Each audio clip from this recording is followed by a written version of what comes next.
जय श्री राधे कृष्ण। प्रिय मित्रों को सबसे पहले ये प्रार्थना करनी शुरू करनी चाहिए कि हे कृष्ण, जो भी भक्त हैं आज इस अमृत वाणी को सुने, उनके जीवन में आपकी कृपा सदा बनी रहे और उनकी सभी कष्ट दूर हो जाएं। दोस्तों, इस अद्भुत वाणी को सुनने से पहले अपने विचार और भक्ति को व्यक्त करते हुए संगीत नीचे टिप्पणी करें जय श्री राधे कृष्ण अवश्य लिखें। आपकी यह भक्ति हमारी इस यात्रा को और भी अद्भुत बनाएगी। और हाँ, अगर आपका दिल सच में कृष्ण प्रेम से भरा है तो इस वीडियो को 3 ऐसे अपने लोगों के साथ जरूर शेयर करें जिन्हें आप अपने जीवन में सबसे ज्यादा पसंद करते हैं, क्योंकि हो सकता है आपका एक शेयर से संगीत के जीवन में राधे कृष्ण का दिव्य प्रकाश उतर आए। साथ ही अगर आप हमारे चैनल पर नए हैं तो अभी सब्सक्राइब करें और घंटी के बटन को दबाएं ताकि आप हमारी हर नई भक्ति यात्रा का हिस्सा बन सकें। तो फिर बिना रुके ये दिव्य यात्रा की ओर बढ़ती जा रही है। हे पार्थ, तुम्हें ये जान लो कि कर्म का कोई विकल्प नहीं है। जैसे बीज बोया जाता है तो फल मिलता है, समय संगीत में लगता है, वैसे ही कर्मों के परिणाम भी समय के साथ दिखाई देते हैं। कोई भी कर्म तुरंत अपना फल नहीं देता, क्योंकि ब्रह्मांड का तंत्र धैर्य, न्याय और संतुलन के सिद्धांत पर आधारित है। मनुष्य अधीर होता है, वह चाहता है कि आज किया प्रयास कल ही रंग लाया। समय का नियम ऐसा नहीं है। श्री कृष्ण कहते हैं, जो कर्म करता है उसे अपने हृदय में यह निर्णय लेना चाहिए कि फल उसे मिलेगा ही बिछुड़ जाएगा, लेकिन अन्याय कभी नहीं होगा। ध्यान दो अर्जुन, जब कोई कर्म करता है तो वह ब्रह्मांड में एक ऊर्जा की तरह प्रवाहित हो जाता है। यह ऊर्जा कारण और परिणामों के जाल में प्रवेश करती है और फिर जब समय उपयुक्त होता है तो वह अपने जीवन में वही वापस लौट आता है।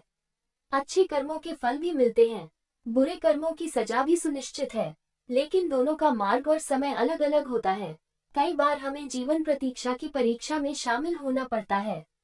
यदि श्रद्धा बनी रहे तो देर से ही सही फल मिलता है।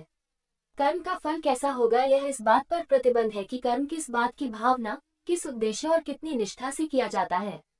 श्री कृष्ण कहते हैं, यदि कोई व्यक्ति केवल फल की इच्छा से कर्म करता है तो वह बंधन का कारण बनता है, लेकिन यदि वह कार्य निष्काम भाव से किया जाए तो वह मोक्ष की ओर ले जाता है।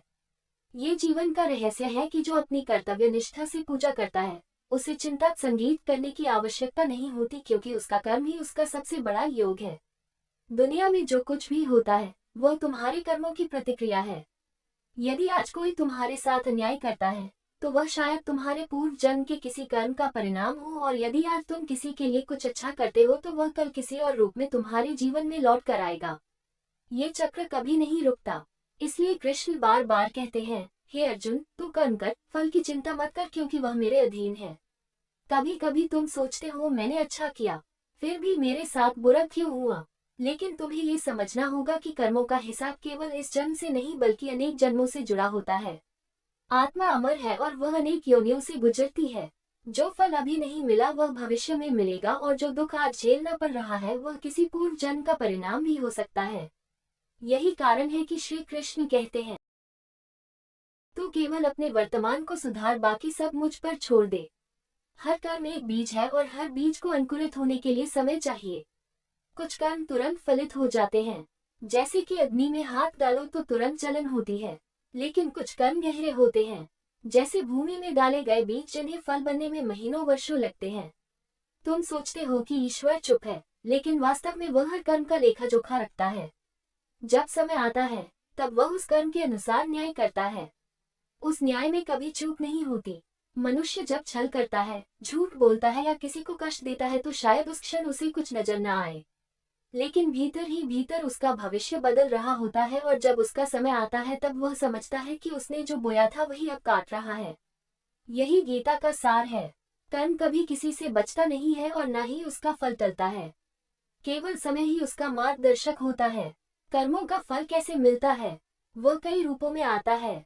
कभी रिश्तों के रूप में, कभी स्वास्थ्य के रूप में, कभी धन या प्रतिष्ठा के माध्यम से। जो आज किसी की सेवा करता है वह कल दूसरों से सम्मान पाता है, जो आज अपमानित करता है वह कल अकेला और तिरस्कृत होता है।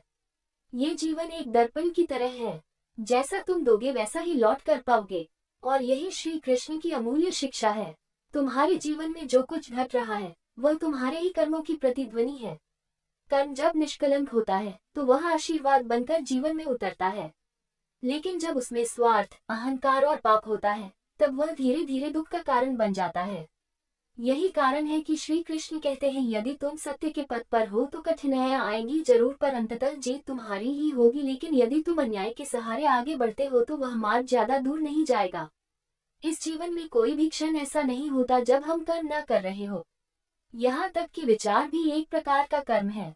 तुम्हारे विचार ही तुम्हारे भाव बनाते हैं और वे भाव तुम्हारे कर्मों का स्वरूप तय करते हैं।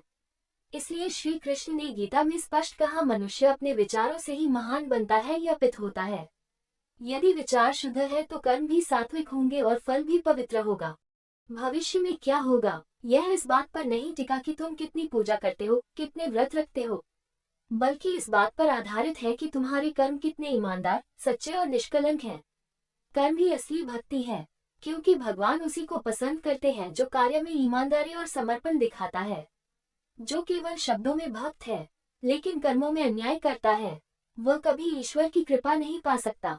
श्री कृष्ण ने यह भी कहा, जो व्यक्ति प्रतिदिन थोड़े थोड़े कर्मों को भी सजगता से करता है उसका जीवन धीरे धीरे प्रकाश से भर जाता है।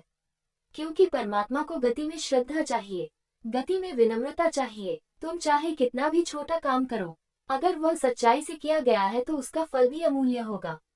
कर्म का फल तुम्हारी नियति से जुड़ा होता है और नियति कभी किसी का अपमान नहीं करती जो सच्चाई के मार्ग पर चलता है। हे मानव, जब तुम ये सोचते हो कि तुम्हारे जीवन में न्याय नहीं हो रहा, जब तुम्हारी मेहनत व्यर्थ लगने लगती है और जब तुम यह महसूस करते हो कि शायद इस संसार में अच्छाई का कोई मूल्य नहीं बचा, तो उस क्षण याद करो कृष्ण को, क्योंकि वही है जो सब देख रहा है। वही है जो हर सांस, हर भावना और हर आंसू की गवाही बनता है। वह कभी चुप नहीं रहता, बस उसकी चुप्पी ही तुम्हारे धैर्य की परीक्षा बनती है। कई बार जीवन तुम्हें ऐसे मोड़ पर ले आता है जहां हर रास्ता बंद लगता है, जहां कोई सहारा नहीं दिखाई देता और तुम थक जाते हो।